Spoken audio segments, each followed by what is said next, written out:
Look, I think I know most of you. My name is Brandon Brock. I practice here in Dallas, and I'm a chiropractor. I'm a chiropractic neurologist, and I'm a diplomate in neurology and teach neurology for the functional neurology series. I don't know if I'm supposed to say that, but anyway, I do. I'm on the board of the International Association of Functional Neurology. I'm also a diplomate in integrative medicine, and I'm on the AAIM's board as well. And then diplomate in conventional medicine as well. So anyway, I'm also a nurse practitioner. So I do practice some family medicine. So if you ever get a sore throat, give me a call. Really, the one thing I want to talk to you today is about probably one of the most important things that you'll do as a chiropractor, and that is analyze posture and gait. That sound good? So, how many try one students?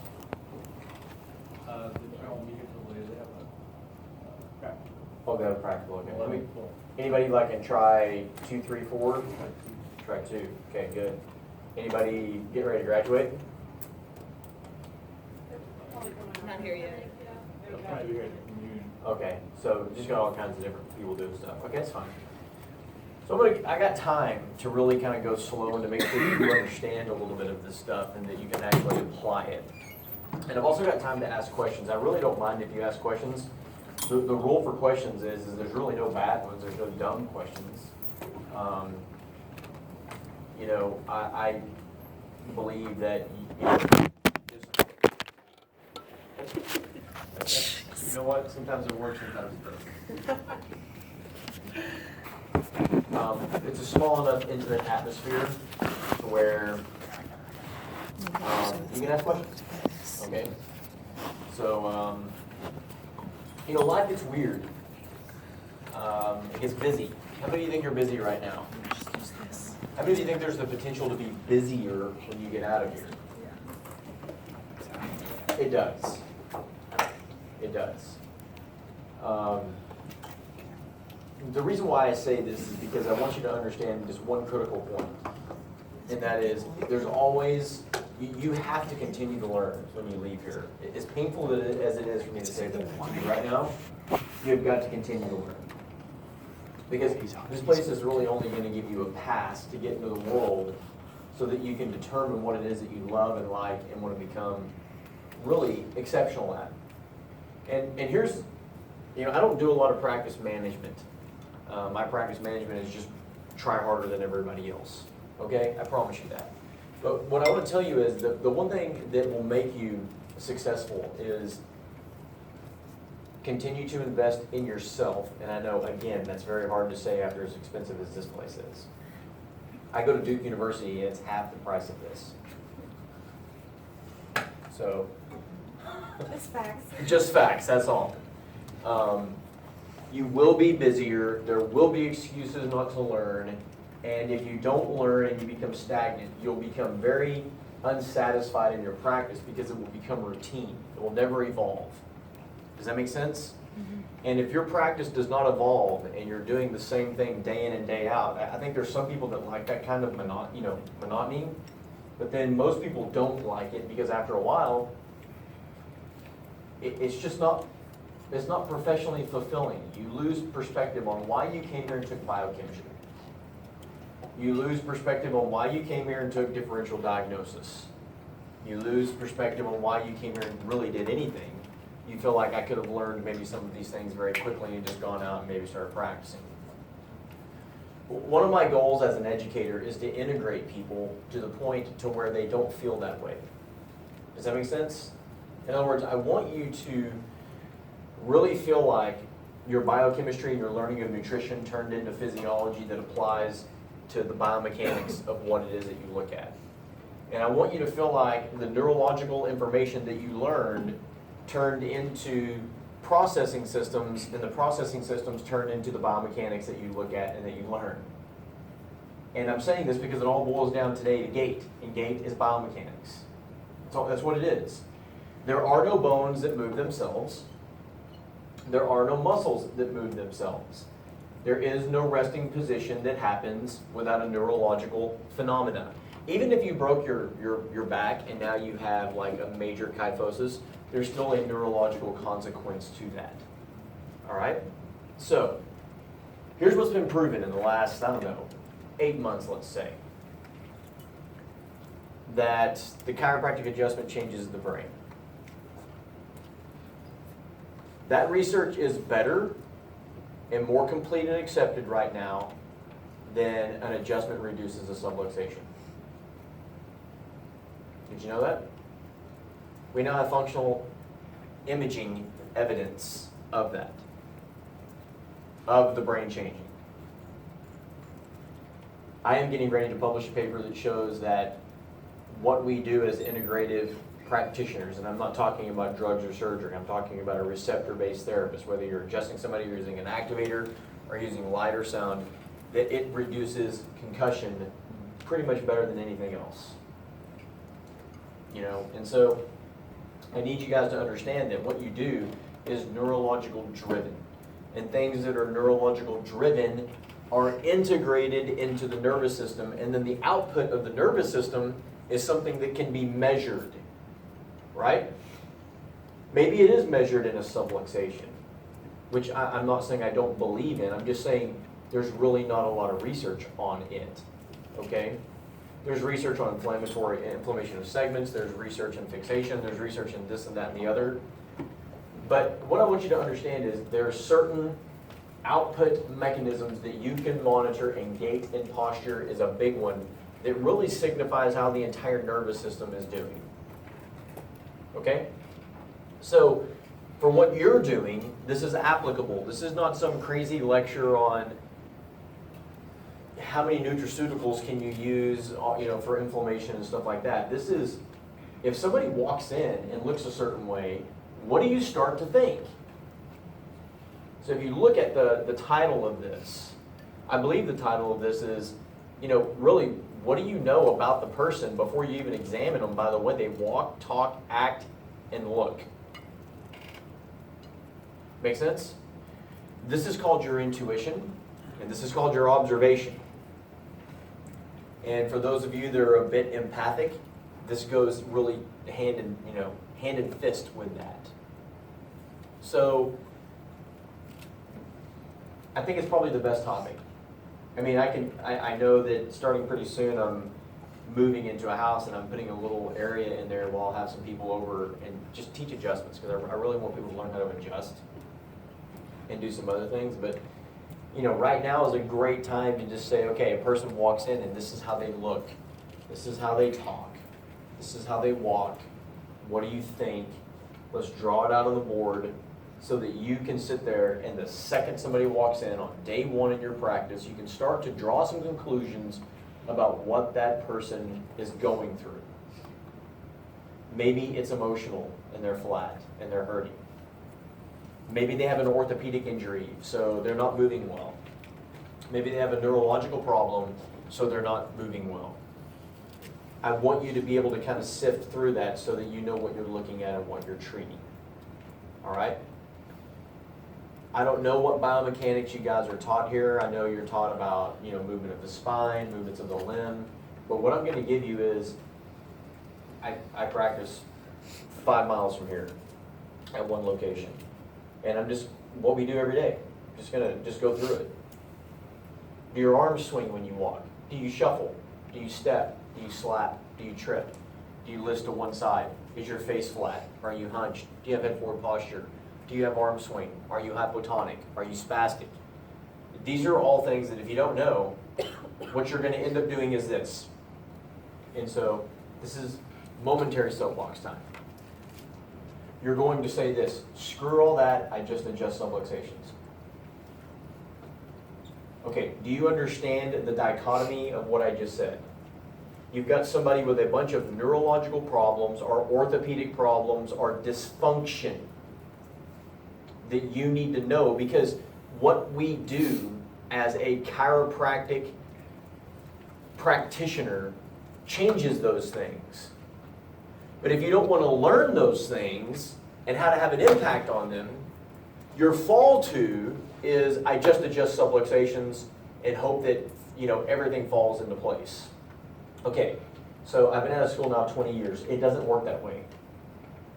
I have to be honest. I really do. It does not work that way. Yes, there are people that get adjusted and those things go away. But there's not a strategized, stratified mechanism to make that person's whatever it is better. Okay? So I just want to dispel that one thing. And philosophically, if you go back to the people that founded this profession, I don't think they thought any differently.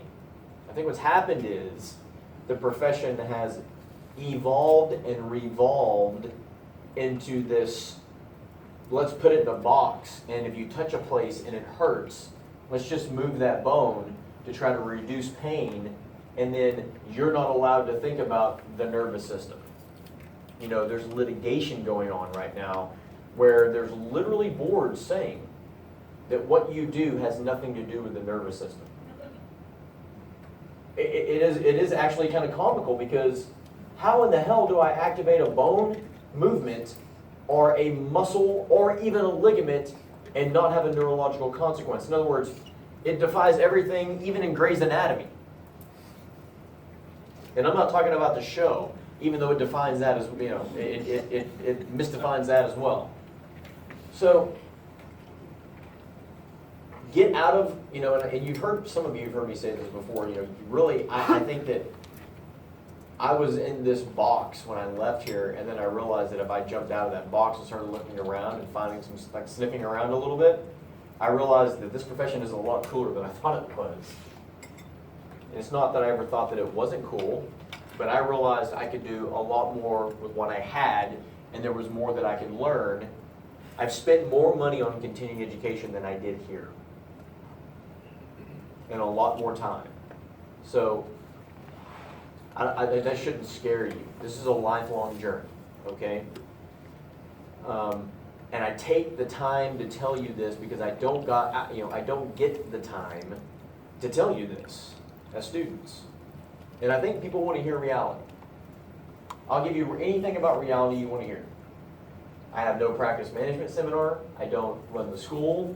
I'm not here to sell you anything. You ask me a question, I'll be 100% straight up real with you. So don't be scared. If you want to, you know, if it's like way in left field, has nothing to do with what we're talking about, I may say talk to me after class, but, you know, because I've got a little bit of ADD, I don't want to get too far off track. It kind of ticks people off a little bit. So Gait, we are unique because we are bipeds. Now, it's pretty interesting that we're bipeds, because there's a lot of things that can be bipeds. You understand what I mean by bipeds, right? We walk mainly on 2 feet.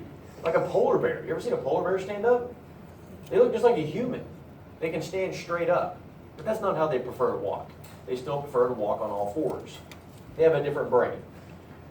We have a brain that has evolved to the point to where we are upright, and our spinal curvature is created in a way that gives us the ability to ambulate. So what gives us that? Okay, so a good cervical lordosis gives us that, and a good lumbar lordosis gives us that, and not having an excessive kyphosis gives us that. So think about it. If you lose your lordosis, lumbar, and you have excessive kyphosis and you have head forward posture, you have the positioning of somebody that's going down into what? All fours.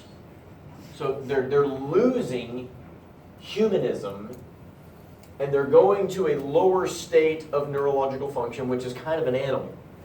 So I think the first thing I would tell you is that what separates us from animals is our neocortex. Mainly these lateral convexities and a bigger frontal lobe. They fire down into our brainstem, and you know that thing called the reticular formation that you never was told what the hell it is? It's just a bunch of neurons, and it's just this giant mystery. Well, it's kind of a mystery, but there's a lot of things that integrate in there between our eyes, our ears, our brain, and information that comes up and from our cerebellum, and it all integrates. And we have descending pathways that come down and they give us tone. It gives us the ability to be upright and have extension tone and reduce flexion tone. so that we can just, chill out and have posture. Now, you may start to lose a little bit of it. You may start to lose a little bit of it. You may start to lose a little bit of it, lose a little bit of it, lose some of it. You guys realize that if my shoulder rolls in, I'll get an impingement syndrome. What do I mean by impingement syndrome? Am I talking about cervical nerve roots? So I'm going to use some terminology now that is real life. You have to use it because it's the terminology that everybody uses. How about that? If you don't use this, you're going to look wacko. So when I say radiculopathy, please don't call everybody with leg pain, don't say they have sciatica. Because they don't. Okay, I'll talk about radiculopathies versus sciaticas. Impingement syndrome is not the same thing as cervical radiculopathy or a plexopathy. An impingement syndrome, or when we have these like AC joint pathologies, is when you get that type 2, so your clavicle collides, and so it starts to curve down at the acromion, and it starts to hit the supraspinatus and whittle away at it, and what tears? Every time you use your supraspinatus, it goes, okay? So if you have a change in neurological function that allows your extensors to lose tone, your flexors to gain tone, and you get a rounded shoulder, and that starts to collide, and you get a little osteoarthritic hook there, and it starts to rub on the supraspinatus, it's going to tear. Or get frayed, so you'll get a partial tear. Do you understand that? And then if it gets bad enough, they have to do what's called a Mumford procedure, where they go in there and they shave that off so that it doesn't completely disrupt the tendon. And if the tendon ruptures, then you have to have rotator cuff repair. Okay, now, has anybody had shoulder surgery in here? It's terrible. It's not fun. It's really painful, and it's not cool.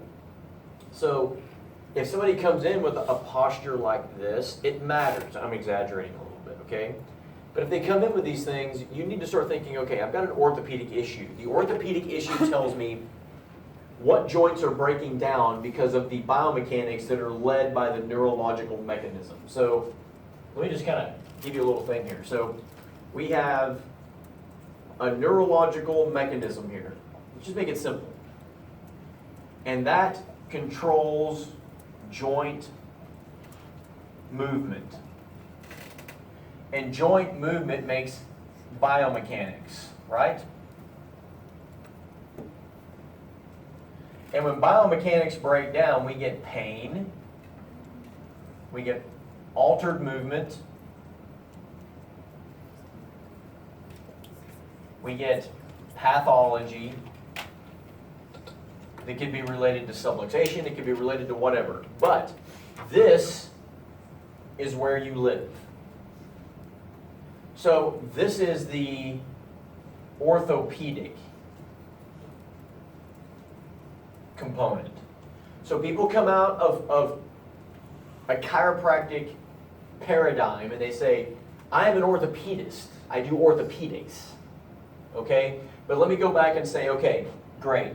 The biomechanics have been broken down so long that your glycosaminoglycans or any of your soft tissue or collagen-based structures break down, and now you have pain, dysfunction, aberrant movement, painful neck, painful shoulder, painful knee, tarsal tunnel, medial knee compartment problems, whatever the case may be, right? But you've got to realize that this joint movement that has become abnormal happens because of a neurological mechanism or an inflammatory mechanism. And that's pretty much it. Like, do you have an underlying inflammatory disease? So let's just start out by saying this. Do you have a lot of joint pain in a lot of different places, or is it one specific area? Is that a big question to ask?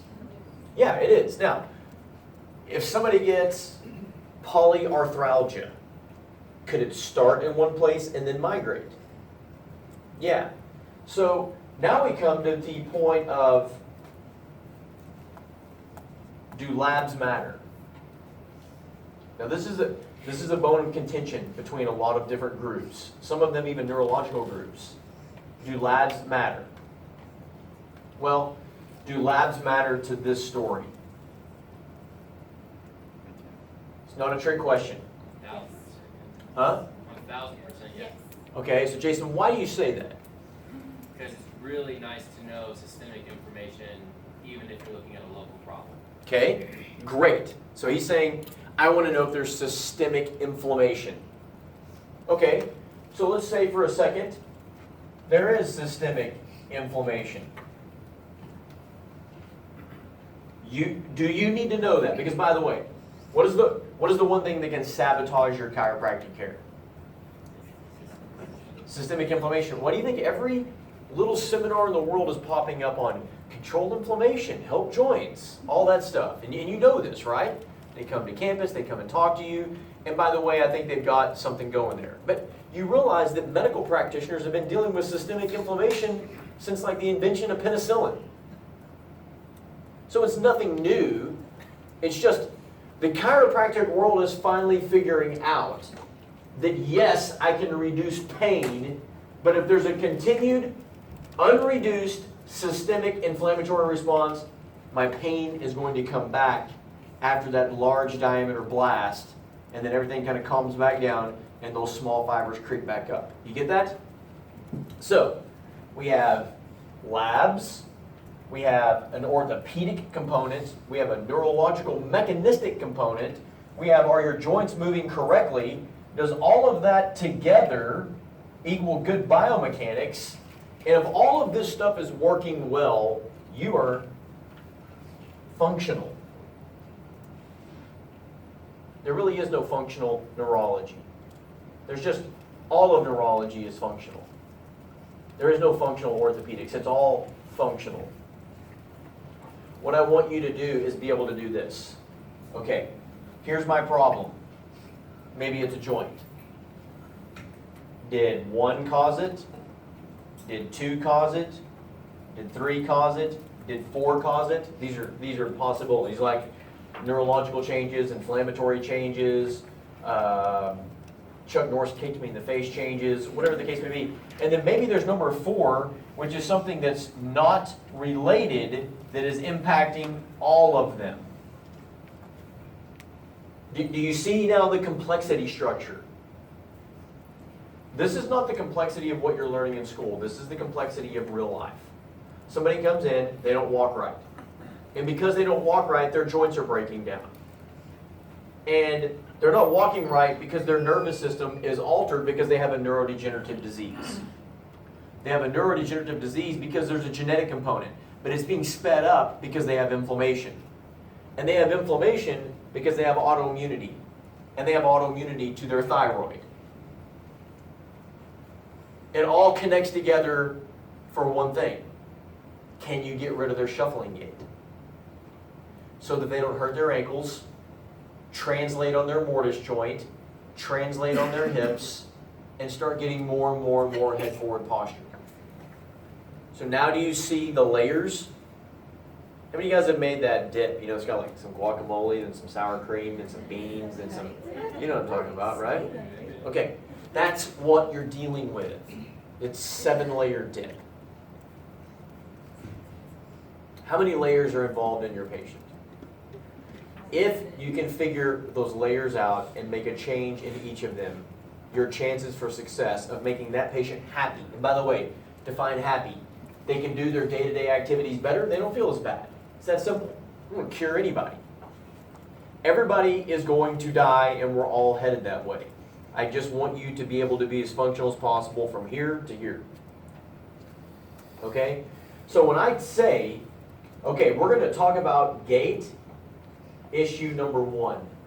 I'm going to take this back through every layer so that you can see it for what it really, really, truly is. Make sense? And this is the point where people start going, oh God, man, you know, I just got done doing my whatever lab and I'm already fried and the last thing I need is the 7 layers of death, right? Okay, so it's going to be okay, man. I'm just going to go slow. We got all the time in the world. I don't even have an agenda. If I just get through 3 portions of gait and you get the point, I'm cool with it. Now, before I even get going, how many of you really, really, really want to learn neurology? Okay, well, how many of you think that chiropractors can, thank you, sir, thank you. How many of you think that chiropractic is really neurology? It's applied neurology. Okay, now some people will define that differently, even though they're all saying the same thing. I adjust subluxation and innate intelligence takes over. It's neurology. It is. The more you can learn about it, and the more you can apply it, and the more you can see it from a chiro's perspective, is going to be beneficial for you. I could care less if you were dealing with neurochemicals in a lab at UT Southwestern doing brain research. If you do that, that's great. But I don't know that it's going to do a lot for you in the next decade for the person that walks in the door. Right? Okay, so gait number 1. Let's just do ataxia. How many of your patients are going to walk in where their feet are slightly wider than their shoulders? Like this. Okay, let's look at it. Is it a pregnant female, so she's like this? Oh, God. Okay, that's obvious. Is it somebody that's had 2 hip replacements? That can happen. It's just restricted movement, okay? You've got to do a history, but let's say that all of the orthopedic stuff aside, somebody walks in and they're a little bit ataxic, and their trunk is a little bit unstable, and so they don't walk really good. And why would they be ataxic? Like, why would they have wide-based gait? So ataxia, we can also call it wide-based gait. Huh? They're unstable. Have you ever seen like a tripod versus something, a pelican standing on one leg? Well, people with ataxia, okay, without the capacity to have coordination, the people that have ataxia, it's usually caused by what? Now, this is where biomechanics meets neurology. Now, how many ataxic patients do you think that we've helped? Well, it's almost to the point now where I don't know where the hell they go to get help other than us. When I say us, I'm talking about all of us, okay? I'm talking about you and your future, you and as you develop, me as I develop. What drug is there for an ataxic gait? I always ask that question. What drug are you going to take for ataxia? There is not one.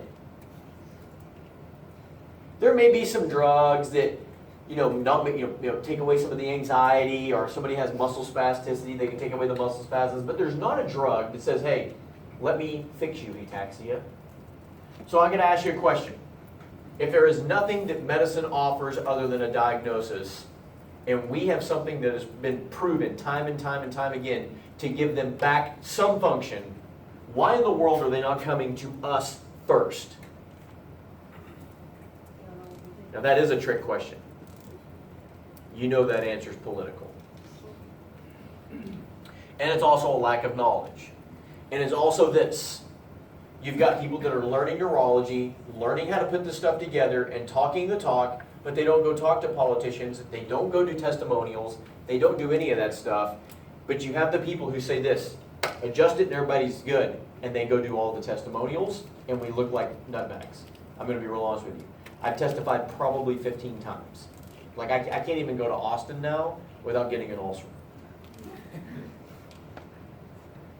But the issue is, I need to see, I want to see the profession say, you know what, I saw an ataxic gait. And yes, that'll probably subluxate their low back and maybe even their neck. But let me tell you a bigger problem. They're ataxic. There's not a lot of medication. I know how to classify this.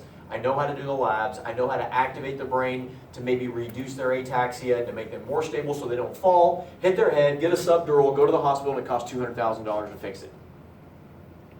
Okay? That's a whole different argument than, I don't know what it is, I'm just going to adjust the segments that don't move well. People don't get it unless you're in this institution. Okay? So we've got this ataxic person coming in, and we already know that it probably relates to, and I'm going to say probablys because there's always exceptions. And we don't have time to go through all the exceptions, but let me use the probablys, okay? Probably related to what part of the brain? Cerebellum. The cerebellum.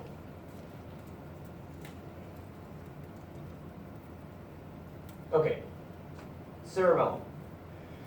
Excuse me. So, who cares? It's the cerebellum. It's a part of the brain. I mean, the people down in Austin right now are saying, you don't even affect the nervous system, so what does it matter? Do you just let it go? Do you just say, you know what? You've got all kinds of biomechanical issues. Do you think that somebody that's ataxic and walking right, do you think their spine is going to have good movement? They're hypotonic. By the way, people with cerebellar disease, they have hypotonia. Do you think hypotonia is good for the integrity of joints? Meaning the spine, the knees, the ankles? It's not. So now you're a chiropractor and somebody's joints are breaking down, their gait is altered because of a certain part of the brain. Are you just supposed to say bye? Or are you supposed to assess that person and treat them? How do you adjust somebody and not get a neurological response? That's my question. Do you cut their spinal cord? Do you sever a nerve? Do you rip muscles off bones? See, there really is no way to not have a neurological response if you treat this person for anything that you do. So what I have to just say is this. Defend your stance on biomechanics, defend your stance on aberrant motion segments, but understand this. There's a reason behind it. It's cerebellum. And the person has an ataxic gait. We don't have to sit here and practice a lot, but they're usually very unstable. Sometimes they'll point their toes. Sometimes they'll tripod out. But what you'll notice is their trunk sometimes is very unstable. And the more unstable they get in their midline, they have a greater chance of falling to one side or the other, so they may end up in a walker or in a wheelchair. Now, let's get academic for a second, and I hate to do this, but you could have Friedreich's ataxia. You could have spinocerebellar atrophy, and there's like 22 of them. You could have, well, I guess you could have Charcot-Marie-Tooth disease, which is a peripheral nerve lesion. But I'm going to walk through some differentials and just say, hey, if you see this, let me give you 3 things to look at so that you can know what you're looking at. Is that fair enough? Okay, so this person comes in and they're like this. They've got a little bit of pain and they're unstable. And they have a loss. The cerebellum does, let's just say it does one thing. What does it do? Coordination. It coordinates complex motor movements. So could it change swallowing? Yeah. Could it change talking? Yeah. Could it change your rapid alternating movements of your hands and fingers? Yes. Now, the more detailed the movement, the more it breaks down. So you'll see them, they may have problems stepping, grabbing things. Like they'll be perfectly okay at rest, but then when they try to do stuff, you'll see them, you know, like when you're trying to go like nose to whatever. It takes real-time information coming from your muscles and your joints, chiropractors, and it goes to the cerebellum, and the cerebellum says, crap, we've got to correct every single movement so that the next movement follows lock and step with that movement so that it's smooth and orchestrated. I'm not going to make it any more complicated than that. It sends information up to the motor cortex, and the motor cortex executes the planned events, and the planned events are evolving continuously because as you move, there's a new starting and stopping point.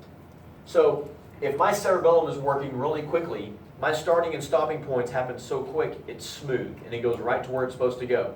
If it's slowed down or altered in function, you see it break down the more intentional you get. And then the cerebellum comes in, and there's all these nuclei that are inhibitory nuclei and excitatory nuclei, our pause nuclei and burst nuclei, our pulse nuclei and step nuclei. And they all need to be equal, but the cerebellum calibrates them. So if your pause versus burst neurons are not okay, you get eye movements that go back and forth. Or when you try to fixate on a target, your eye jumps over here. By the time your brain realizes it's over here, it has to go back over here. And then it says, wait, you're over there. Then it goes back over here. And you oscillate around targets. And then your body starts to oscillate. And then you start to do really bad things with the midline portion of your trunk. It's called titubation. Okay, so now you've got the person that's just a little ataxic. And now they're starting to titubate. And now they've got these oscillations in their eyes, and their cerebellum is getting worse and worse and worse. Deal? Your eyes are connected with the intrinsic muscles of your spine, so you're going to have spinal disruption, biomechanical aberrancy.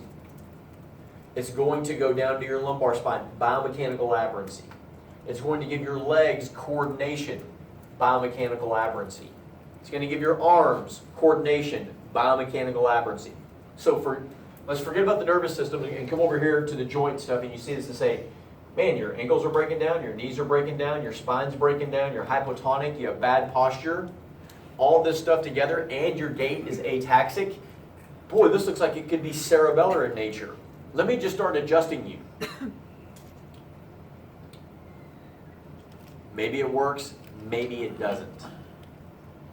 But trace it down to the cause. Let's say we trace it down, this ataxia, we trace it down to the cerebellum. Okay, so you're the inquisitive type. Are you done there? Why is the cerebellum breaking down? Give me some reasons. What are you eating? Okay, what does that mean? You eat a bunch of toxic stuff that mimics your cerebellum and it's becoming autoimmune. Okay, so let's say autoimmunity. Okay, I'll give you a good example. How many of you had roseola as a baby? HHV6. HHV6 now cross-reacts with thyroid, and everybody that has autoimmune thyroid, there's a huge chance it's going to cross-react with the cerebellum, the Purkinje cells. Oh my God, it's like Purkinje cells? What are you talking about? The Purkinje cells are the guys that come around and inhibit the output of the deep cerebellar nuclei, so they do exactly what you need to do. And if they're slow or lagged or damaged, you don't. And so that's when you start to get dysmetric, dysdiadochokinetic, and you look drunk and you can't talk and you have dysarthria. So maybe there's autoimmunity, and maybe that autoimmunity is to thyroid. And maybe that thyroid got damaged because of an infection. Uh-oh, how many layers did I just go? I saw a wide base gait, 1. That's ataxic category 2. It went down to the cerebellum, that's 3. It happened to autoimmunity, that's 4. Because of the thyroid, that's 5. And perpetuated by infection, that's 6.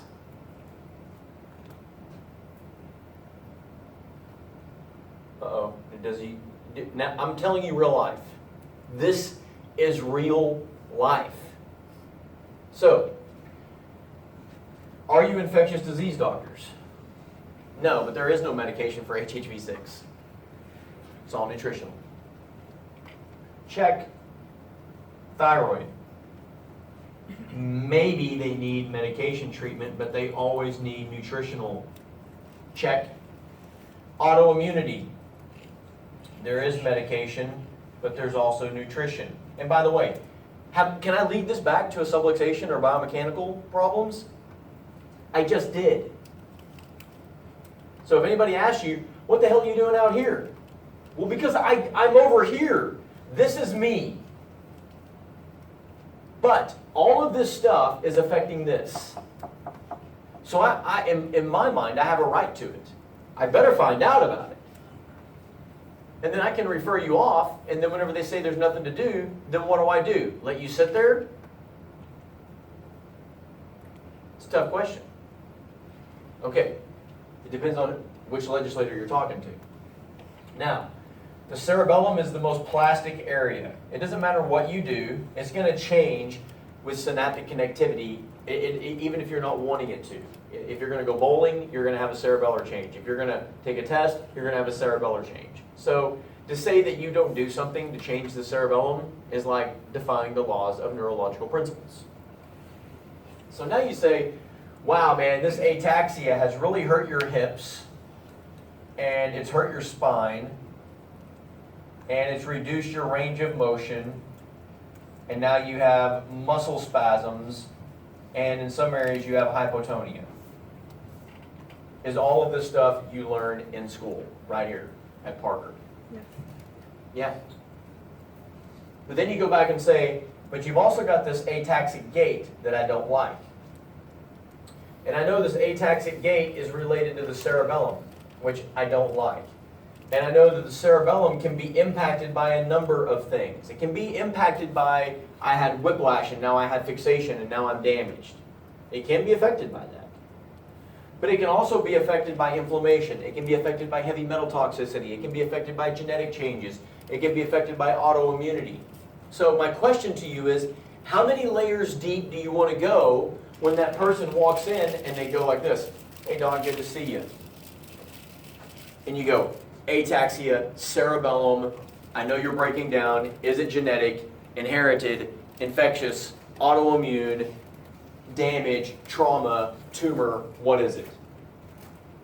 I haven't even examined them yet. However, I have started to create a selection of criteria that can relate to that one thing. How'd they walk in?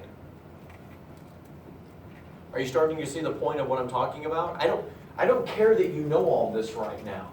I'm giving you this as a theoretical, maybe not even a theoretical, well, it's theoretical. I'm giving you a theoretical component as to what could be causing one scenario.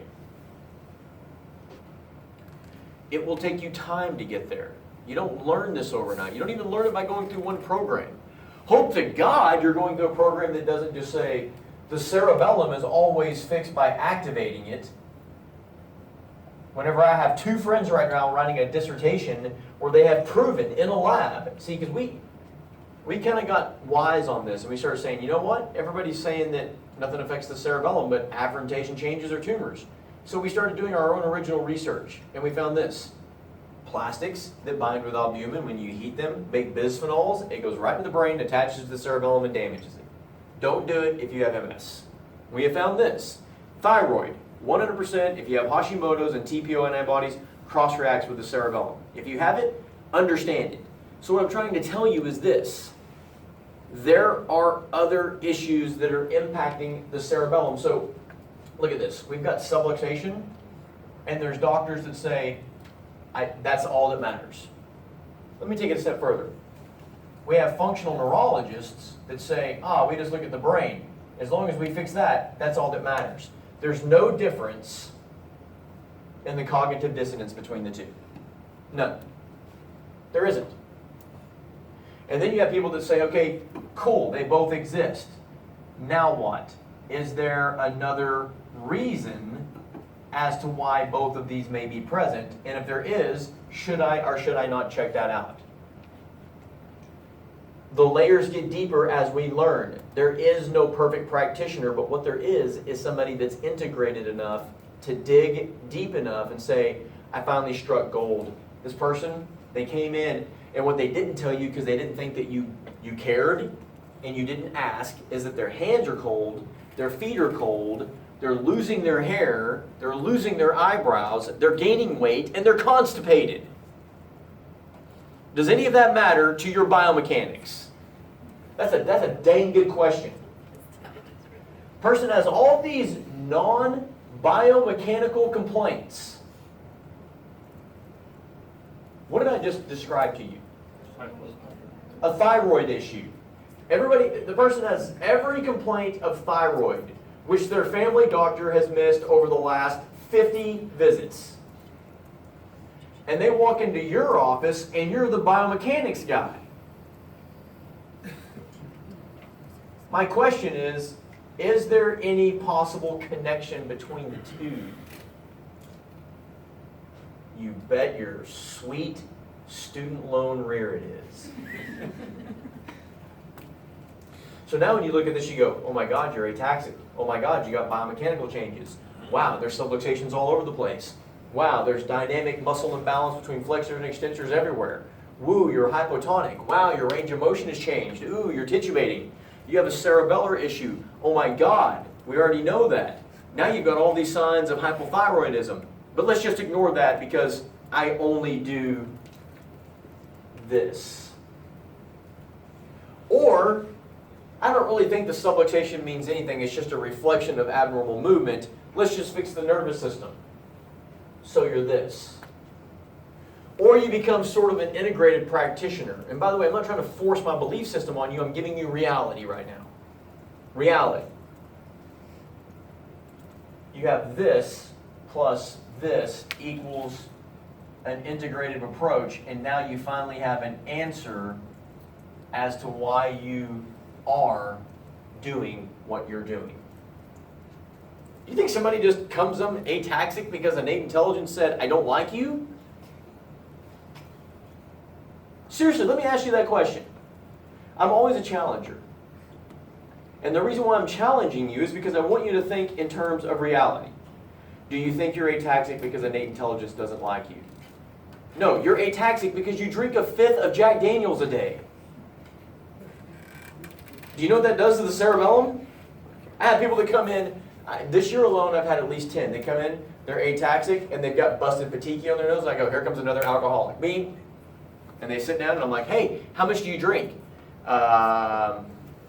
Just a little. I'm like, what's a little? Well, I drink just a little every night. Dude, okay, how much are you drinking? Just tell me the answer. Okay, I drink 1/5 of whiskey a night. The cerebellum is going because they're losing B vitamins, they're losing thiamine, and they are literally losing the anterior lobe of their cerebellum, which affects your legs. And now they're getting ataxic. And because of their ataxia and hypotonia, their knees are breaking down. So look what happens, right? You get hypotonic, your femur, your screw home mechanism gets screwed up. So now your femur rolls in, your tibia rolls out. What does that do to the meniscus? It shears it, it stretches the what? The medial collateral, and you lose translational control, which means what's prone? Your ACL. As soon as that happens, your arch starts to flatten out, so now you're prone to plantar fasciitis. You get inflamed, your insulin may get screwed up, now you're prone to uric acid, you might get gout.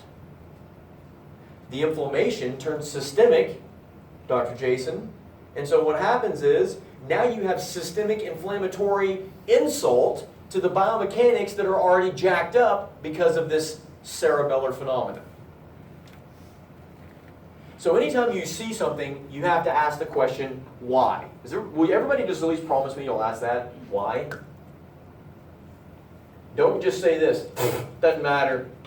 I want to see 90 patients a day, which would be cool. Well, actually, that'd be terrible. I'm just going to adjust and say, see you later. And I'm going to miss cancer, infection, autoimmune disease, bowel disruption. I'm unhappy with my mom and my sister. My cerebellum's broke. My frontal lobe's damaged. I got 88. In other words, you're going to miss all that stuff. But you want to be a primary care practitioner. Do you want to be a primary care practitioner? Okay. Do you want to be a primary care practitioner? Do you? I mean, why the hell are you spending $200,000? Do you want to be a primary care practitioner? Okay, if you do, then you have to ask the question why, and you might have to run some labs, and you certainly better understand the neurologic system if you want to be a primary care practitioner that also works on bones. And it all happened by that little 28-year-old girl that walked in ataxic. So, let me give you a story. This girl, she walks in, she's ataxic. She's having a hard time talking. She's real pretty.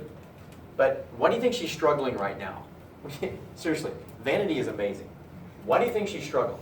She's single. She's a little ataxic and she looks drunk all the time.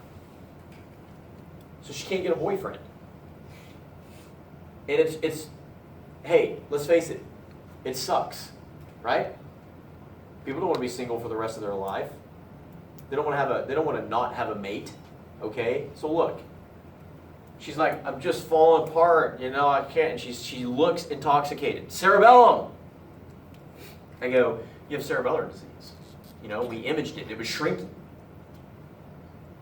This weekend, I'm doing a fantastic presentation over a cerebellar disorder that just walked in last night at my clinic. So, I started asking her questions. I'm like, hey, does anybody else in your family have this? Genetic. Now, most genetic issues, like Friedreich's ataxia, they'll have high arches and hammer toes. So the first thing I say is take your shoes off. Take your feet off. Take your shoes off. Takes them off, nothing's there. Anybody else in your family have this? Nobody. So does that mean there's no genetic issue? No, but what does it do? It lowers the chance. I go through all the thyroid questions. And not cold intolerant, heat intolerant, no constipation, no hair loss, no blue fingers, anything like that, no goiter, no swelling. So what do you think the chances are that she really has a massive thyroid issue causing this? It's not there. Now you can get antibodies straight to the cerebellum. We measured them, they weren't there. What do you think it's time to have a talk about? Nutrition. What is your lifestyle like? I'm depressed. Oh, what are you doing to treat your depression? Drinking.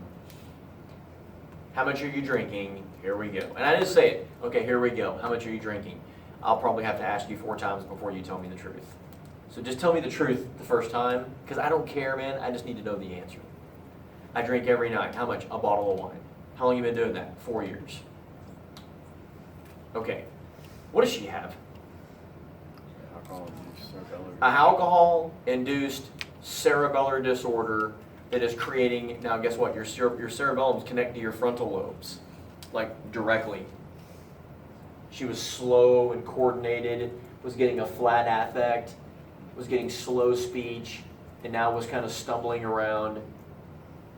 And yes, her joints hurt, and yes, she felt bad.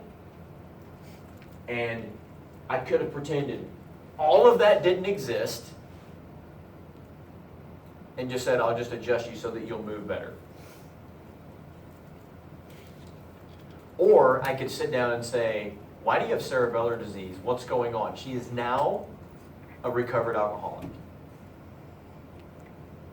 And she feels better than ever and is moving better, but has some permanent damage. But it's not as bad. Now, primary care entry-level practitioner does what? Which one of those situations did a better job? Adjusting it and saying, see you later, adios?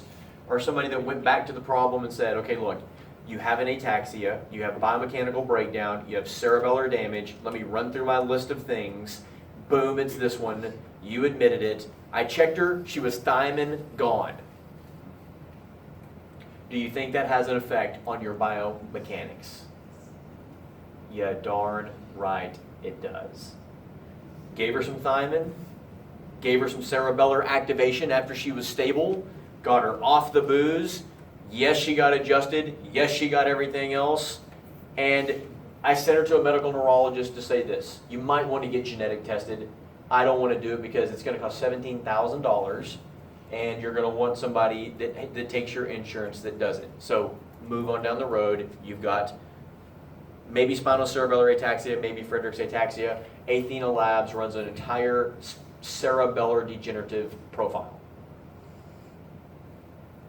I was going to point out too, if you take both docs, if you take a doc that's just looking at the spine versus an integrative doc, if you take that doc that's only looking at the spine, they're not going to know to look for this, so they're not going to know to pre and post check it. So that doctor is going to adjust that person and send them on the way as a success, because their parameters for measurement and health are limited, so that was considered healthy. Whereas if Dr. Brock, if somebody that's integrative treats them, it's also considered a success, but one's more accurate than the other, if that makes sense. So if you know to look for things and you know to check for things, then you can pre and post check your treatment, and you can know really fast if you're helping it or not.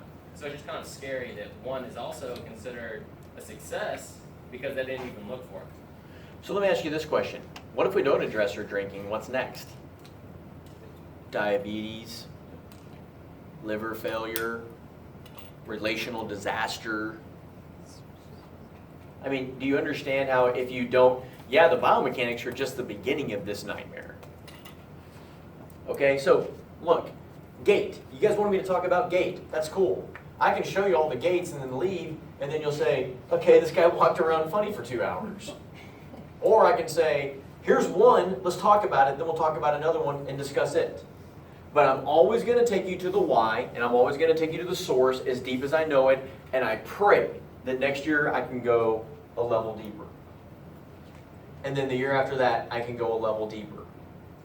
There is really no stopping point. If somebody comes up with a stem cell treatment that I can't do, I'll be more than happy to get you there because I just want to see people get better.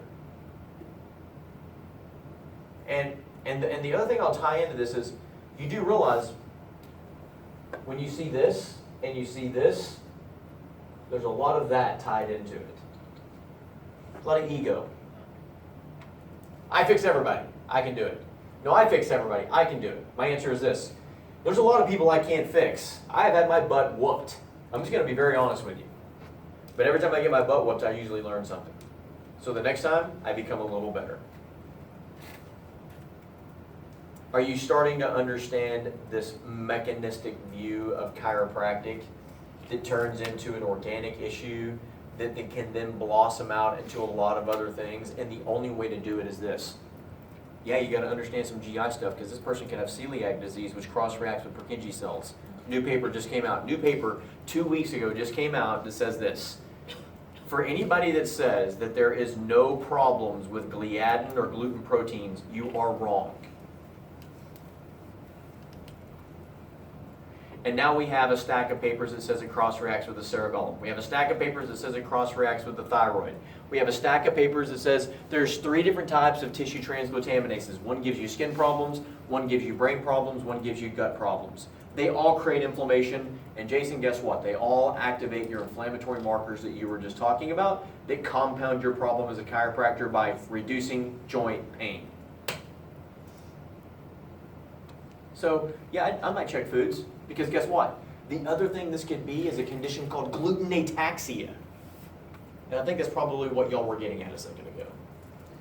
So, I talked to this one girl that was the alcoholic, and guess what she was doing?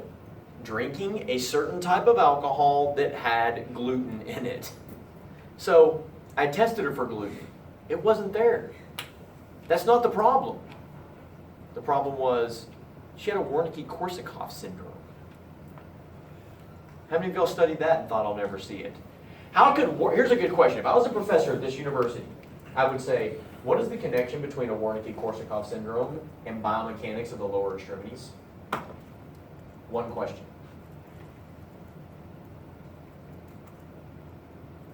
If you can work through that, you got it.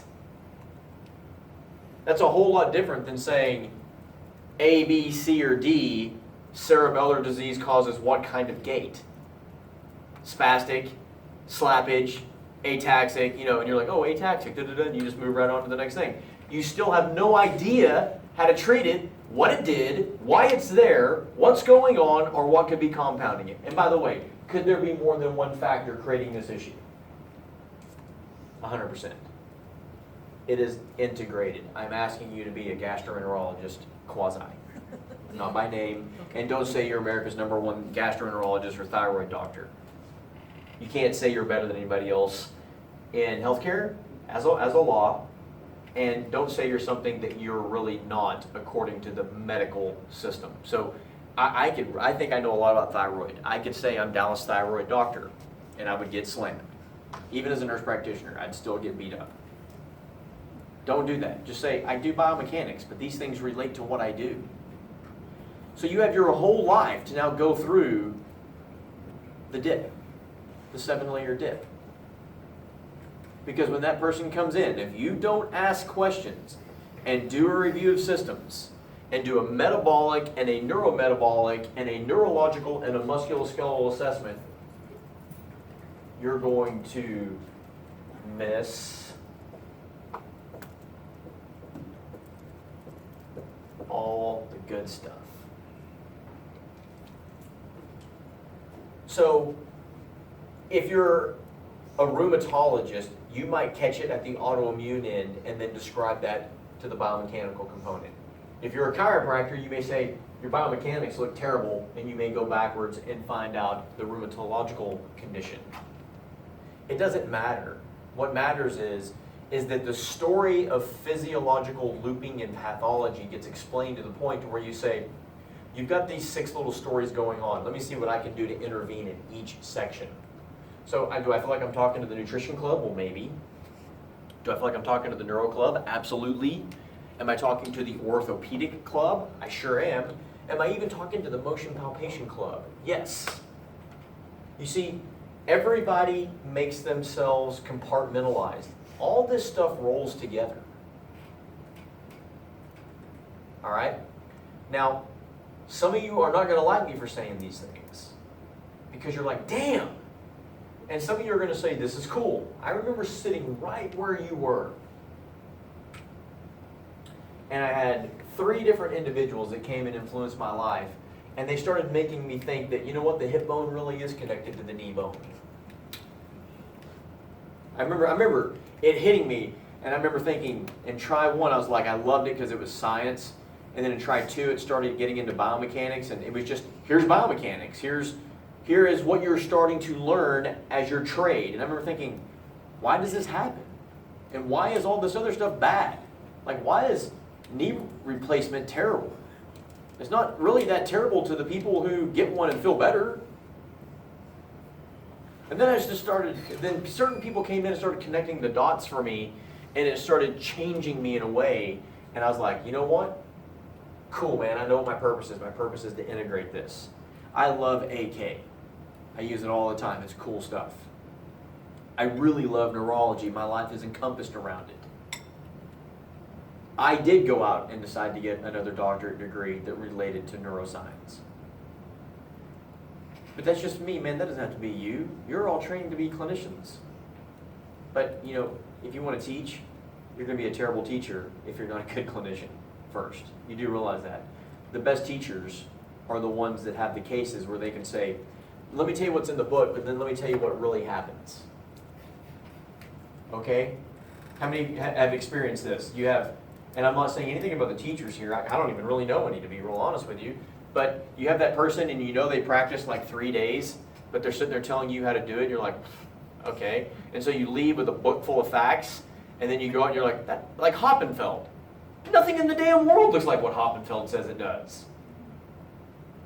You don't have atrophy, fasciculations, da-da-da-da-da-da-da-da with every person. There's always a mixture of a little bit of it, and it never looks as clear, and you're always fuzzy and questionable about it because it's not like somebody got a chainsaw and went, boom, and just cut your median nerve in half. Well, that's what, you know, if that happens, then go read Hoppenfeld. If not, it's not going to be quite so clear. So this, ladies and gentlemen, is an ataxic gait. Do we have an eraser anywhere? Behind on that. Oh. Right. Are you getting the point? It only took an hour to go through one gate. By the way, that's how your clinic docs want you to explain things. Like, they're going to look at you and be like, why the hell do you want to run a thyroid test? And like, why does it relate to a subluxation? And if you don't kind of connect the story, they're going to say, then you're not allowed to run it. Because it's my license. Thank you for, and that's a good point. Thank you for saying that. I didn't even realize they would even allow that now. Yeah. Whenever I was here, it was like, no, there is not a thing. They were like this, there's no thyroid. You're like, there's not a thyroid, but you're like, no, there is not a thyroid. It doesn't even exist. You're like, what?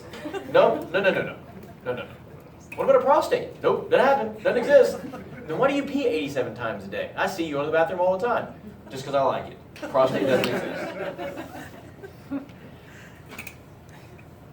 Yeah, things are changing, man. And also, that doesn't mean that you have to treat it as a student clinician either. Like, you're allowed to refer out, but it's still nice to know enough to at least check for it. And if it's there, and you're like, I don't know enough to treat this, or my staff doc won't let me, then at least you can refer out and have a good phone call with another healthcare provider and say like, look, I checked for this, it's here, I don't want to touch it, but now they're going to get better because you're giving them care, and now you're co-opting with another healthcare provider. So let me give you a good example. I am a family doctor, and I do x-rays on you and find out that you have osteosarcoma, or you have mets to your bone that came from your liver. Am I going to do surgery on you and do chemo? No, I'm going to refer you out. But I found it, entry-level practitioner. We need to give that up or keep it. See, I'm telling you this story for a reason, because there's things you don't even know. There's fights that happen behind closed doors, behind people that are very, very powerful, that think that no matter what, you don't have the capacity to be a primary care doctor because you don't care about the other part of the story. And it doesn't matter if you learned it or not, you don't utilize it. I can argue for them all day. Arguing against them is hard, because as soon as you're walking into the meeting, you've got 18 of your colleagues sitting there going, "You're a traitor!" It's insanity. Be the leader and make the charge, or give it up. Should you be on the sideline in a football game to monitor head injuries, yes or no? Yeah? Okay. Well, is that chiropractic? It relates to it, okay. What do you think, Jason? If you're properly trained to, but. Okay, now I'm a board member. Let's play, this will be a fun game. Okay, then I have an answer for you. No, because the whole tide isn't trained at that level. So unless you have specific training and you're educated at that level, then fine, fair game for you. But as a whole, the profession, if the whole tide isn't raised instead of one boat, then you can't legally or safely say that the whole level can treat that, because that would be a disaster and you'd make it look worse. Okay, and the only way to do it would be to open up the Practice Act. Which is, I don't know. You know what happens when you open up the Practice Act? The acupuncturists, the hair blow dryers, the foot massagers, the little girls at the store that do the string wax thingies on your hair to get it off they all show up at the meeting and they all say that, because it has to be a public hearing if you open up your act. And they're all like this. This person shouldn't be doing that. Why? Well, because I was at a screening thing at, the mall and they told me that my spine was broken and I have to come see them forever. And then the legislators were like, what the hell? This is why you don't see more people get special privileges, because they either have to amend or open. And so they can't say, hey, look, you can go on the sidelines, but everybody else can't. By the way, all those other people that can't, they're ticked off because they've been doing it for years and maybe they know how to do it. They just didn't go through a neurology diploma program. So now it gets very, very ugly. You'll find medicine, they just say this, you can do whatever you're trained. Nurse practitioners, do whatever you're trained. But if you do something stupid, we're going to have a talk with you about it. Okay? So it boils down to this. Know your stuff. Yes. Oh, well, you can ask a question if you have one, because that was a good stretch. Dr. Brock, yes. What about labs? You mentioned, is it just the ego issues of different camps where they say, well, we don't need labs? You mentioned that earlier as a... Well, okay, so let me take the word ego out of that, and let me just say this. I don't know what it is. It's just this. It's the absence of it. Okay. Like, I've literally had people tell me, oh, yeah, we order all that stuff, and then you look up their MPI number, they don't have one. You're like, that's impossible. You have to have an MPI number to order things. I need to tell you all that. Okay, get an MPI number when you get out of here. What is an MPI? It's a National Provider Identification Number, and every time you make a referral or ask for something or do something, you're going to have to utilize your MPI number. When doctors don't have MPI numbers and they're telling me they're ordering things, I have to kind of look at them and go, really? What'd you order? You saw 700 patients and didn't run one lab? Hey, listen, I'm going to tell you something. You know how many people I found with cancer in the last month? 4. You know how many I found last year? 0. You know why? I didn't look.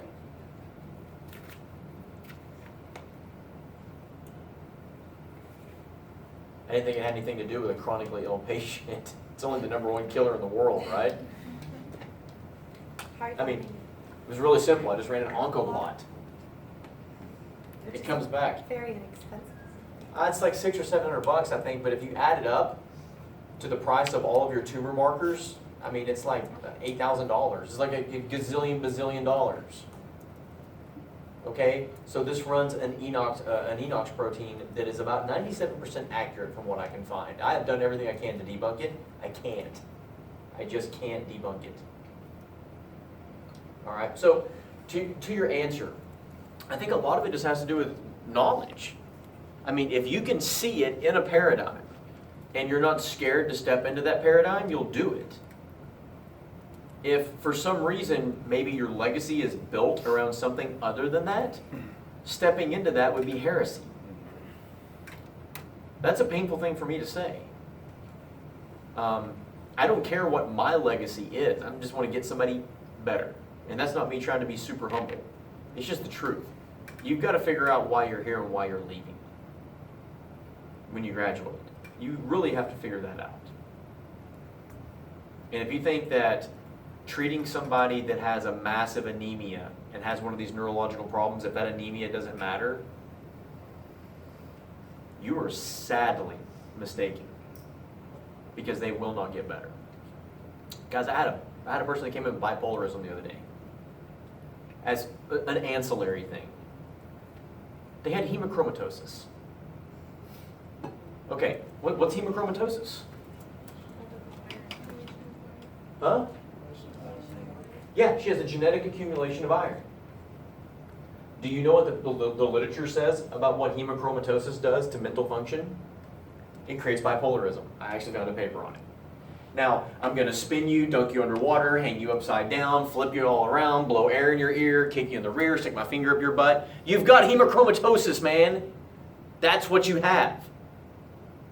But she also had pernicious anemia. Now, what's the problem with that? How do you treat hemochromatosis? Blood draws. Do you do that to somebody with anemia? No. Not unless you want them to pass out, like they did.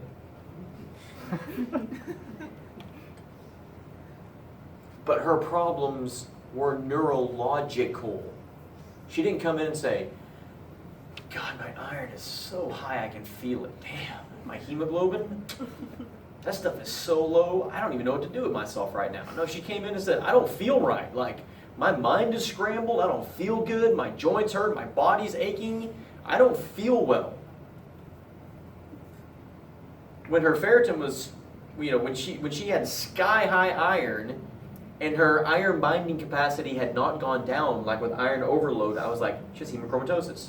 We did an HFE genotype on her, she had it. The way you get rid of it is you know what will happen if you don't treat it?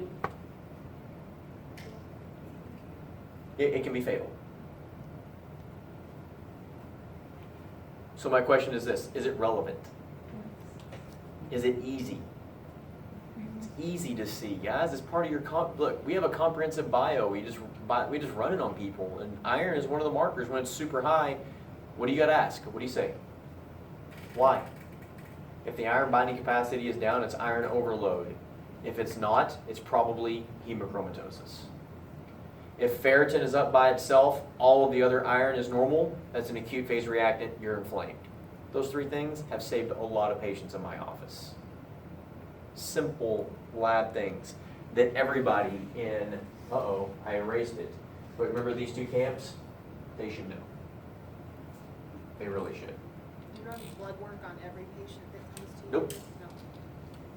No. Now, I may run, and that's the other thing, everybody gets lab work. Well, right now, all my patients are chronically ill.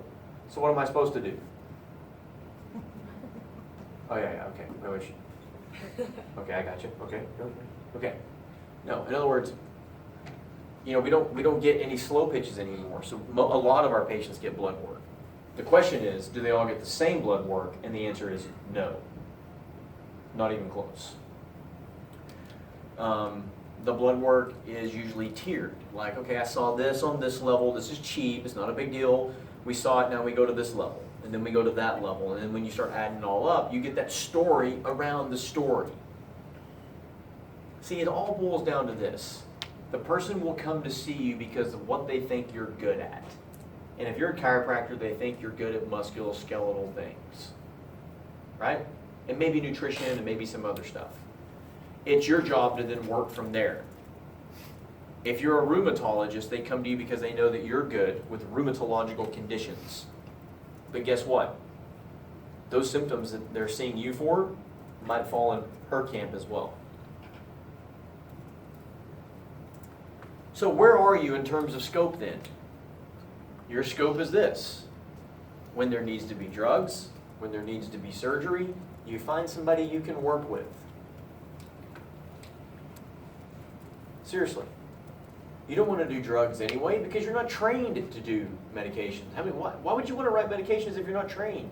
You certainly don't want to do surgery. You guys have seen Spies Like Us, right? No, my God, this is a young group. How many seen Spies Like Us with Chevy Chase? If you haven't seen it, you need to watch it. They're stuck in Afghanistan and they are pretending to be doctors. And so they get put in a situation where they have to do surgery and they don't know what to do. So they're like, end the incision. And they're like flipping open, through this book, underneath the table. Well, I could just see that happening if you let chiropractors all of a sudden start doing surgery. It would be like a disaster. Okay? You don't want to do it unless you're trained. There's a reason why your residency lasts 5 years if you're a surgeon. You don't want somebody going in there and saying, anybody have YouTube? I got to figure out how to do this real quick. So, anyway, let's talk about another gait. So we've already done ataxia. Let's do this. Let's do a slappage gait. This will work. You'll see this a lot. Slappage or steppage. They're having to do this. Okay? How many of you guys went to the fair this year? Every gait I'm talking about, you'll see at the fair within at least 45 minutes. You will. Okay? What am I doing right now? Why am I lifting my right leg up higher? Because I cannot dorsiflex my right foot. So, what happens if I walk normal? You trip over your own foot. Now, this is right up the chiropractic wheelhouse, man. Like, if you don't see one of these gaits within your first year of practice, even if you're at a PI clinic, a work comp clinic, or just a family chiropractic clinic, you're going to see a. And why is it steppage or slappage? Well, it slaps down, but you have to step high for clearance of your foot. Okay, now, what are some joints that can become irritated from this type of gait? Do you think your contralateral hip could get messed up? Why would it get messed up? It's having to hold the weight of your body during because you don't have really a push off over here. So, you're just stepping with here and you're having to push harder off this to propel. So you may get hip flexor pain, you might get knee pain. Over here you might start getting ankle pain because of the lack of proprioception where you're stabbing the ground. All of this stuff can create SI joint pain. Well, what I'm telling you is it can become a biomechanical nightmare where you will adjust somebody and adjust somebody. But do you think that you should ask the question, why are you stepping? Why do you have this? Slappage, steppage. Why? Do you know there's people that are in this profession that don't ask? Now, why is that critical? All the reasons you just listed, you're gonna be degenerating all the joints you're just talking about. Very important. But let's say this. Even if they fix it, it's still gonna come back if they don't solve the cause. So let's say that there's nerve roots. Now, what nerve roots will have you dorsiflex your foot? Dorsiflex and basically evert. S1, S1, L5, S1, L5, and a little bit of L4. L2, 3, get up my knee. L4, 5, keep my foot up and alive. S1, I don't know, you can make up whatever you want. Forget about it. Let's just say it's the 5th nerve root, okay? It's being compressed by a lipoma mixed with a disc herniation. Okay, let me ask the question.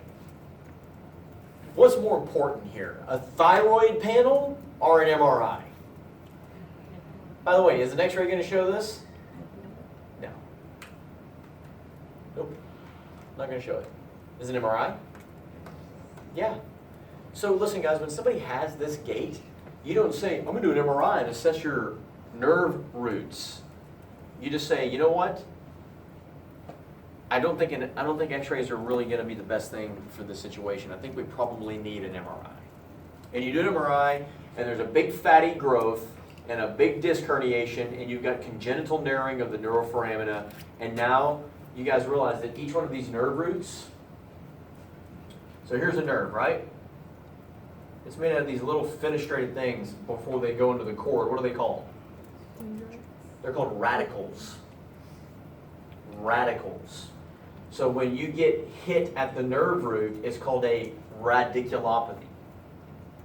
Now, what's the problem with this? You've got a radiculopathy where the nerve, this is truly something on nerve.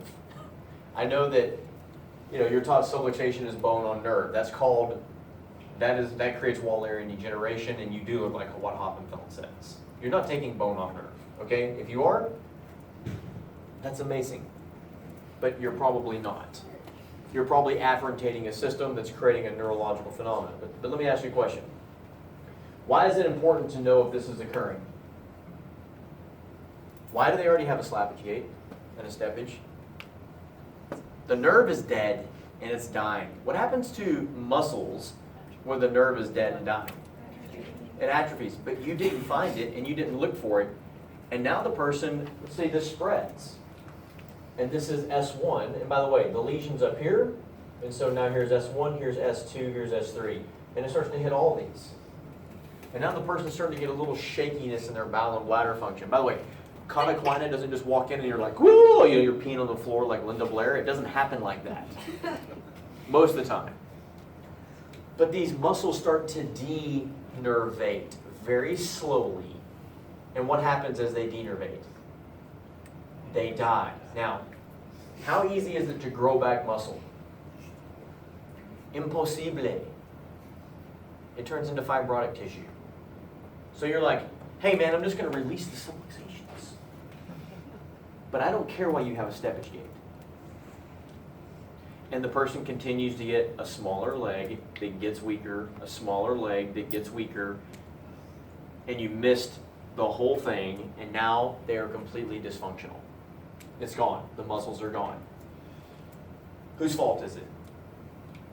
You want to be a primary care doctor. Whose fault is it? It's yours. You should have said, wait a minute, why did this happen? Not, I'm going to fix it. Maybe you are going to help it. Not everybody needs surgery that has these problems. Sometimes you adjust them and you work on them, you do therapy, and they get better.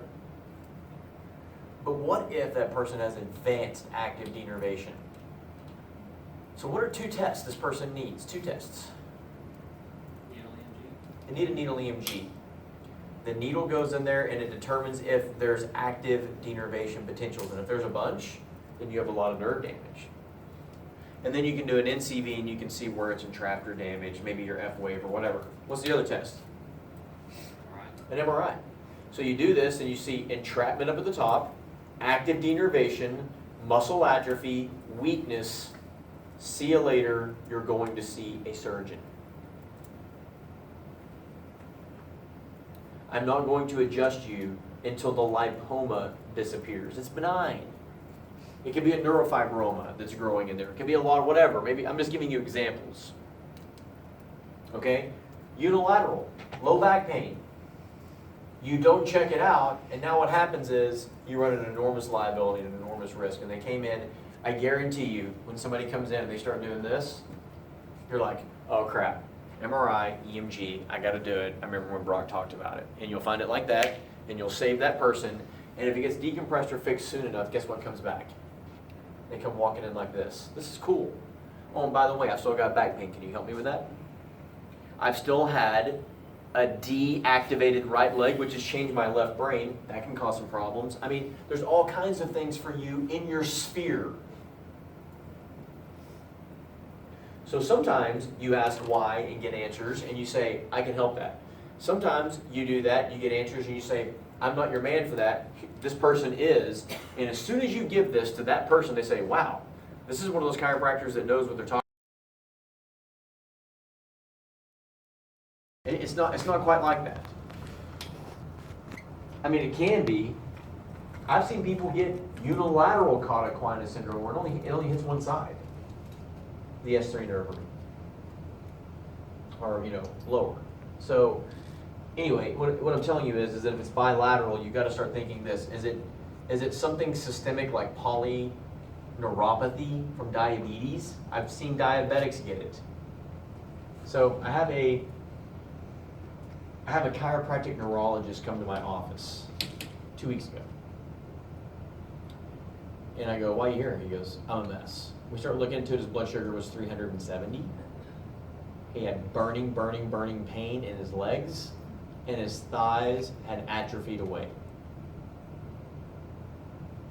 He was older, he was like 68. Diabetics that get older get something called diabetic amyotrophy, where their thighs will vanish and they'll get a painful neuropathy in their feet. So he walked like this. It felt like he was walking on stickers. But he couldn't lift his leg up and he couldn't get up fast. How come he couldn't get up quick? Because he didn't have any muscles. So he had a slow sit to stand, walked like he was walking on hot coals, and moved very slowly, and his legs burned like crazy. You guys, what? Okay, let me just go back. He was a chiropractor. Do you think he had a family doctor? Okay, raise your hand if you have a family doctor. That's more than I thought. He had never been checked. He had never had routine labs. He'd probably been type 2 diabetic for 15 years and didn't know it.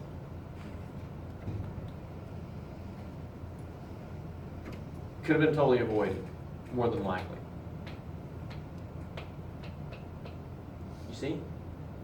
You go back to the why. Why was this person walking like an old man that was walking through a sticker patch? Sticker patch gait. Oh, God! I mean, it was terrible for him. It was a nightmare. In fact, it was so bad he ended up having to be on Lyrica. I didn't want that to happen, but that was the only thing that gave him any relief. Okay? Now, we have steppage, we have slappage, we have ataxic. Okay. How about a waddling gait? So the person's leaning back like this and they're kind of having to do these things and they can't walk upstairs. And they're starting to get really weak shoulders and really weak thighs. What do you think? I've had 2 of them in the last couple years. I said, pull your shirt off. No muscle mass here, no muscle mass here. You guys are musculoskeletal practitioners, right? All primary muscle disease start out proximal. Give me an example of a primary muscle disease. Huh? MS is considered primary muscle, right? No. Muscular dystrophy is. That's pretty easy to find out, right? You're a young kid and you all of a sudden you start waddling and can't walk anymore. But did you know there's adult versions like Becker's, fascioscapulohumeral dystrophy, limb-girdle dystrophy? This guy walked in with a fascioscapulohumeral dystrophy. The muscles were withering away. He could not use his arms, he couldn't use his hips, and so he was having to waddle like this, like swing his leg up. That's a primary muscle disease. Now, can you have a secondary muscle disease? Yeah, I got kicked in the thigh by Anderson Silva. That's going to give you a secondary muscle disease. It's called a hematoma. But you can have nerve damage, which can create muscle atrophy. Okay, so we have those. Now, what if somebody walks in and they're like this? Name 2 things right now, 3 things that I have. Huh? I'm shuffling with no arm swing and no facial expression. Parkinson's disease. So what did I leave out? See this? So what am I going to have a hard time doing with my eyes? Looking up and maybe fixating. And maybe my saccades are slow. So I have a shuffle gait. I have a steppage gait. I have a slappage gait. I have a waddling gait. I have an ataxic gait. Are you starting to see how they are giving you answers? Now, that Parkinsonian patient, where's their lesion at? It's in the basal ganglia. Which neurotransmitter is involved? Dopamine. That ataxic person, where's the lesion at? Cerebellum. Which neurotransmitter is involved? GABA. A lot of them have GAD65 antibodies. So glutamate, which excites, turns into GABA, which inhibits, and there's an enzyme called GAD. And when you lose it, you become excitotoxic, but you don't get any GABA, so they lose insulin, so their C-peptide goes down, they get diabetic, they get ataxic, and their mesencephalon escapes, and their pons becomes dysregulated. So these are people that get ataxic with blood sugar dysregulation, anxiety, mesencephalic escape, tectal responses, collicular responses, and horizontal saccade responses. You say you can kind of put those together. That's whenever you need to say, You need GAD65 antibodies. And guess what they cross-react with almost every time? Gluten. And thyroid. And intrinsic factor antibodies, which creates pernicious anemia. Sorry, we went back a few layers. Okay, so you just got the shuffle gait, see? Basal ganglia, dopamine. You got the ataxia. There's GABA, but there's also serotonin in there. There's also acetylcholine in there. There's also other things in there. You guys have gotten the one-sided slappage gait. Could be nerve root, could be peroneal nerve. Maybe it's cord, but if it's cord, do you lift your leg up? No, you circumduct it. Because if it's in the cord or above and it's upper motor, you can't bend it because it's stuck. So you start doing things like this. And if it involves the arm, everybody take your hand like this.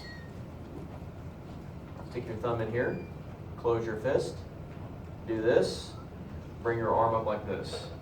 This is called a cortical fist. And they do this kind of thing. Where was the stroke at? Right or left side of the brain? Left. What else might be affected by that stroke? It's on the left side. Speech. Very good. Y'all are getting up. See, you're already getting it. Can you help that person? Tons. Lots of times you can work with this arm and adjust it and do things, and all of a sudden you get their hand to open up and they can move their fingers better and they can open their arm up. Guys, okay, let me just put it this way. Have you ever tried to wipe your rear like this? It doesn't work. Have you ever tried to make a sandwich like this? It doesn't work. In other words, when you can get somebody's limb to open up and they don't have to circumduct, but now they can just kind of scoot and they're more like this, now they don't feel so bad going out in public. But when they're doing this, I mean, it looks terrible. Now, what if somebody has that spasticity in both legs and you know, snowplow like this? You're doing this kind of thing. What is this? That's cerebral palsy. What does it affect more, arms or legs?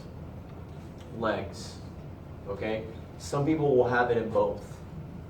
And they may have this coordination in speech, they can't speak either, okay? So now we have diplegic, that's called diplegic. This is called hemiplegic. We have a unilateral slappage or steppage, and then a bilateral slappage and steppage. We have a shuffling gait, we have an ataxic gait, and we have a waddling gait. Are you starting to learn gait a little bit? Now, with each gait, you might lose arm swing. You ever see that person depressed in the airport? They're like, well, that might be just emotional. Maybe their limbic centers and their frontal centers are flat. So they have a mask-like face, and the worse their mouth is open, the more their mouth is open, the worse it is like this. That's worse than this. Or you may see some people after like tests like this. They're just not even swinging their arms, but they've got that, you know, they can still roll their eyes around and everything. So you should have a natural arm swing. But when you have to dual task a thought with movement and you're not doing so good, arm swing goes away. See ya. So now, that's a lot of the gaits, okay? And then posture, just real quick, another thing is this. Standing, can you stand without falling? Do you have an arm rolled in? Do you have a foot rolled out? Are you antalgic, like you're sitting like this? Hey, what's up, man? How come you don't lean to the left? Well, because every time I do, it feels like my leg's gonna blow off. Well, what would you think that is? Yeah, that's nerve root damage, okay? Sciatica happens whenever you get entrapment in the piriformis syndrome, and it's common sometimes to entrap it there, but you don't ever get really, I'll tell you this, you never get lower motor neuron lesion problems from it. You get pain maybe, and you may get some paresthesia because as it gets entrapped, it becomes hypoxic. I've had one guy have true sciatica, and guess how he got it? He shot himself in the butt. So his neighbor was threatening to kill him, okay? So he bought a gun with no safety. So his buddy's like, let me see your gun, man. He's like, okay. So he was trying to dechamber the bullet, and he had this thing like this, and when he went like that, it went off, and so it shot him through his butt, through the back of his hamstring, and it blew his sciatic nerve in half. Now, he didn't have insurance. So he goes to the hospital. So what are the only things you think they check that are intact? Do you still have blood vessels? Guess who they didn't call? They didn't call the neurologist because you didn't have insurance. They put him in an AFO. Said, see ya. You're not going to die. So he comes into my office 3 months later. No volitional motor units. Everything actively denervating. What's his prognosis? Get used to your AFO, bud. Get used to your AFO. So, Gait is that one window of brain output that can tell you about the cerebellum, the basal ganglia, the frontal lobe, maybe even the parietal lobe. It can tell you about the cord. It can tell you about peripheral nerves. It gives you the ability to say, I see this.